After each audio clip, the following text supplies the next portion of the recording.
डेढ़ घंटे तक न कोई फर्स्ट एड न कोई सुरक्षा कर्मी, यही सुरक्षित हाथों में है। मदरसे बंद कर दिए, मदरसे बंद कर दिए, मदरसे बंद कर दिया, फिर कह रहे हो मुसलमान रोजगार है। 1.5 लाख लोगों के पद खाली पड़ रहे हैं और आपके अग्निवीर जैसी योजना लेकर आ रहे हैं, तो कैसे काम चलेगा। आपने घुसपैठ वाली बात की, घुसपैठ, धर्म, मजहब, ये सिर्फ बिहार और बंगाल चुनाव के लिए इस्तेमाल किया जा रहा है। नहीं मान रहा कि भाई साहब कानून को ही अपने हाथ में ले रहा है, कोई गोली चला रहा है, कोई जाके कत्ल कर रहा है, तो ये जंगल राज ही तो हुआ एक तरीके से। और देश का युवा 21 साल में तैयारी करने जाएगा और 24 साल में रिटायर होकर घर आ जाएगा। साहब 70 साल नहीं छोड़ेंगे, लेकिन एक भी यूनिवर्सिटी भारत में नहीं आती है विश्व की सबसे बड़ी। मेरा कहना मतलब ये है कि वो 56 इंची वो 56 इंची में 3 इंची कैसे रह गई है।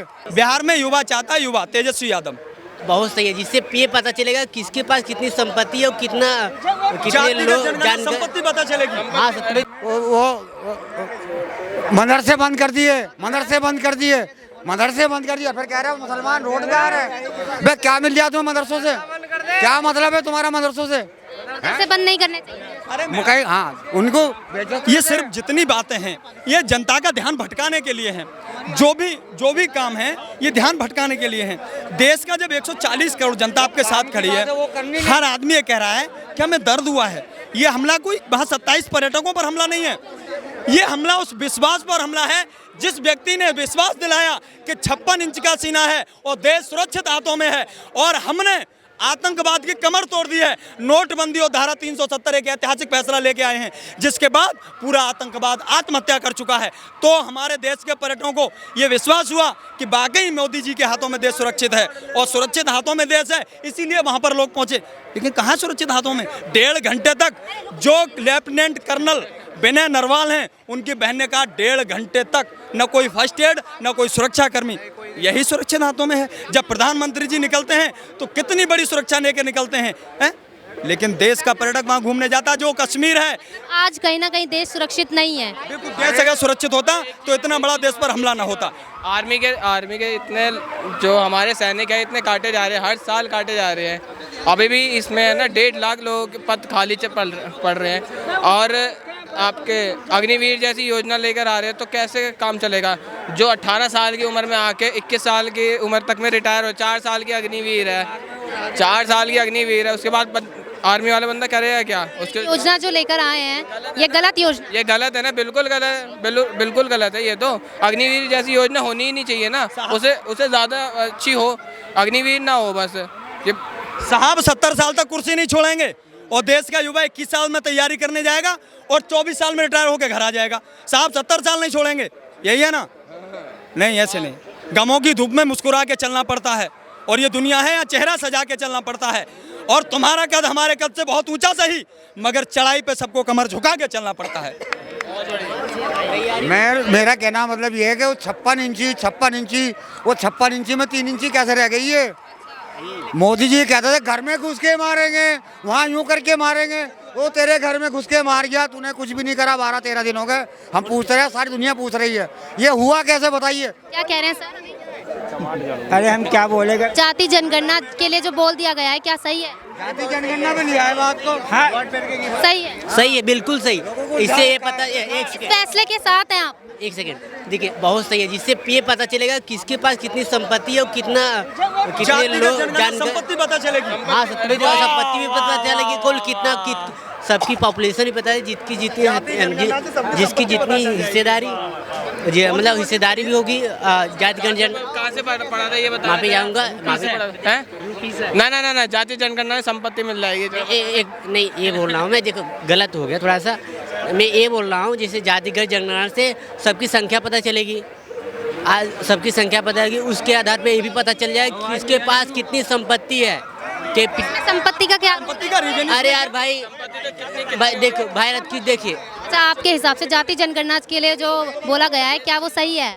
जाति जनगणना का मतलब ये है कि कौन कितनी आबादी है, चाहे उसमें SC हो गया, SC ST OBC कितने। ये भी बोला गया है विपक्षी ओर से, सरकार की तरफ से, कि जो जाति जनगणना का फैसला लिया है करवाने का, वो इससे लिया गया है ताकि जो रोहिंग्या यहाँ पर आकर बस रहे हैं उनसे पता चलेगा। बिल्कुल। अगर जो बाहर से आ रहे हैं बिना वीज़ा के, जो इनलीगल तरीके से आ रहे हैं, उनके तो बारे में पता चलेगा बिल्कुल। अब जैसे कि अभी पाकिस्तान का एक बंदा आया था 2003 के 2004 में आया था, जिस बंदे ने अपने डॉक्यूमेंट भी सारे इधर बनवा लिए थे, आके इधर बना के, जब और पुलवामा अटैक हुआ, सारी चीज़ें हो गई, फिर उस बंदे को वापस बाहर जाना पड़ रहा है। बाद में पता चल रहा है कि भाई साहब की वो पाकिस्तानी। सीमा हैदर को भी बाहर जाना चाहिए। बिल्कुल जाना चाहिए, वो है भी तो पाकिस्तानी ना, है भी पाकिस्तानी, जो हमारे देश के नहीं है। तो उन्होंने सचिन से शादी कर ली, तो क्या हुआ, है तो रहेगी तो पाकिस्तानी ना। सच ऐसे उसको नहीं जाना चाहिए, ठीक है। बट जो क्या नाम है, उन्होंने जो शादी करके आए हुए थे उनके लिए, मतलब जैसे एक बात कह रहा हूँ इनकी, कि उन्हें उससे जाना चाहिए, और जो जाना चाह रहे हैं उन्हें नहीं जाना चाहिए। कहने का मतलब ये है कि बाकी लोग जो पाकिस्तान के कहते हैं शादीशुदा कर आ गए हैं इधर वापस इंडिया में आ गए, तो वो नहीं जाना चाहिए। सीमा आते रहे खाली, इतने सारे लोग हैं, इतने सारे। अभी एक की बहन प्रेग्नेंट पेट से थी। जो अभी आपने घुसपैठ वाली बात की, घुसपैठ, धर्म, मजहब, ये सिर्फ बिहार और बंगाल चुनाव के लिए इस्तेमाल किया जा रहा है। जब चुनाव होता है, भाजपा कोई नया शिगुफा लेके आती है, वो लोगों का ध्यान विकास से हटाना चाहती है। आज तक कोई, जिस भारत के अंदर सब कह रहे हैं भाजपा ने कोई विकास नहीं किया पूरे विश्व के अंदर, भारत एक ऐसा देश है जिसमें दो सबसे बड़े मंदिर, विश्व के सबसे दो बड़े मंदिर भारत में, विश्व की सबसे बड़ी 3 मस्जिदें भारत के अंदर आती हैं, लेकिन एक भी यूनिवर्सिटी भारत में नहीं आती है विश्व की सबसे बड़ी। देश शिक्षा से आगे बढ़ेगा, देश डेवलपमेंट होगा, लेकिन नहीं, आप इलेक्शन ले आते हैं, इलेक्शन पे होगा, आप इस तरह की बातें करेंगे। Election is the not fought for next election, election is the fought for next generation. चुनाव लड़े जाते हैं, लेकिन चुनाव लड़े जाने चाहिए आने वाली जो जनरेशन है उसके लिए, आने वाले चुनाव के लिए नहीं। जब चुनाव आए हम शगुफा ले आए, हम ऐसा। बिहार में किसकी सरकार चाहते हैं वैसे, कौन बनना? बिहार में युवा चाहता है, युवा तेजस्वी यादव।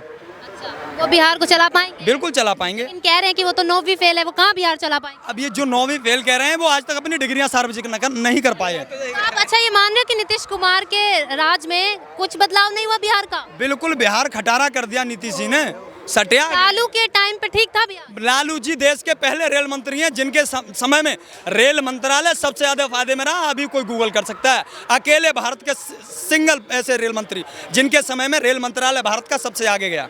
रीजन भी तो है, कबाड़ सारा बेच दिया ना। कबाड़ जो जितने खराब डब्बे थे, खराब हालत के थे, जो यूज़ नहीं हो सकते, उनको बेचो, और वो भी ज़्यादा दाम में। जो जितनी ज़्यादा बोली लगाएगा वो उतना लेके जाएगा। तो इस वजह से जो रेल का बजट है वो तो हाई जाएगा ना, राइट। बिहार में पहले जंगल राज हुआ करता था, वो नीतीश कुमार ने खत्म कर दिया, वो भी तो है। ये तो जो बिहार के लोग हैं वो ज़्यादा अच्छे तरीके से बता पाएंगे ना। हम तो दिल्ली में रहते हैं, हम तो दिल्ली के बारे में ज़्यादा बता पाएंगे। नहीं मानते? ये सिर्फ चुनावी बातें हैं कि जंगल राज हुआ करता था। आप बताइए, जंगल राज नहीं, उत्तर प्रदेश के अंदर मथुरा के अंदर एक दलित घोड़ी पर बैठता है और उसको घोड़ी से उतार दिया जाता है। कोई मूछ रखा लेता है, उसे मूछ के नाम पर मार दिया जाता है। कोई किसी गेहूं ढोने नहीं जाता, उसको मार दिया जाता है। कोई ट्रेन में सफर कर रहा होता है, एक जीआरपी का जवान आता है, गोली चला के मार देता है। इसे जंगल राज नहीं कहोगे? कानून का राज है, कानून का राज है। किसान, अंतर्राष्ट्रीय किसान नेता आदरणीय राकेश टिकैत साहब, कल जन आक्रोश आंदोलन, जो पहलगाम हमले के लिए मुजफ्फरनगर शहर के अंदर एक जन आक्रोश यात्रा निकाली गई। जन आक्रोश यात्रा का मतलब होता है वहाँ के रहने वाले लोगों का गुस्सा। उस जन आक्रोश यात्रा में जब एक बहुत बड़े नेता, अंतर्राष्ट्रीय किसान नेता आते हैं, उन पर लाठीचार्ज कर दी जाती है, तो कहाँ सुरक्षा है? जंगल राज जहाँ है वहाँ जंगल राज बताइए।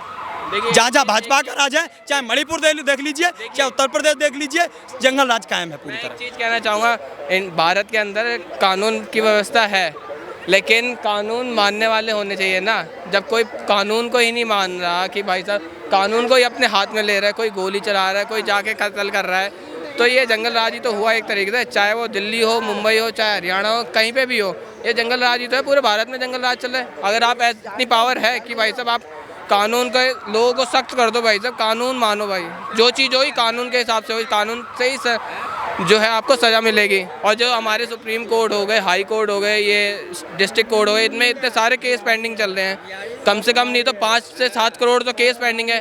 कानून की व्यवस्था ही बहुत है हमारी खस्ता हालत में। अगर किसी और कंट्री में आप जाके देखोगे, अमेरिका हो गया, जो डेवलप है, उनकी कानून व्यवस्था और इंडिया की कानून व्यवस्था में बहुत ज़मीन आसमान का फ़र्क पड़ता है। और दूसरी चीज़, अगर आप दुबई को कंपेयर करोगे, जो एमिरेट्स कहते हैं कंट्री है, उनको अगर कहते हैं कानून, अगर उस चीज़ को लेके आप ट्रैफिक को रूल को करोगे, आज की डेट में है ना, आपके मोबाइल पे चालान मिल जाएगा। बिल्कुल आपको जितनी स्पीड दी गई है उतनी स्पीड पे रोड चलानी है, गाड़ी चलानी है आपको, बस ये सारी चीज़ें हैं। मानने वाला होना चाहिए, कहने का मतलब।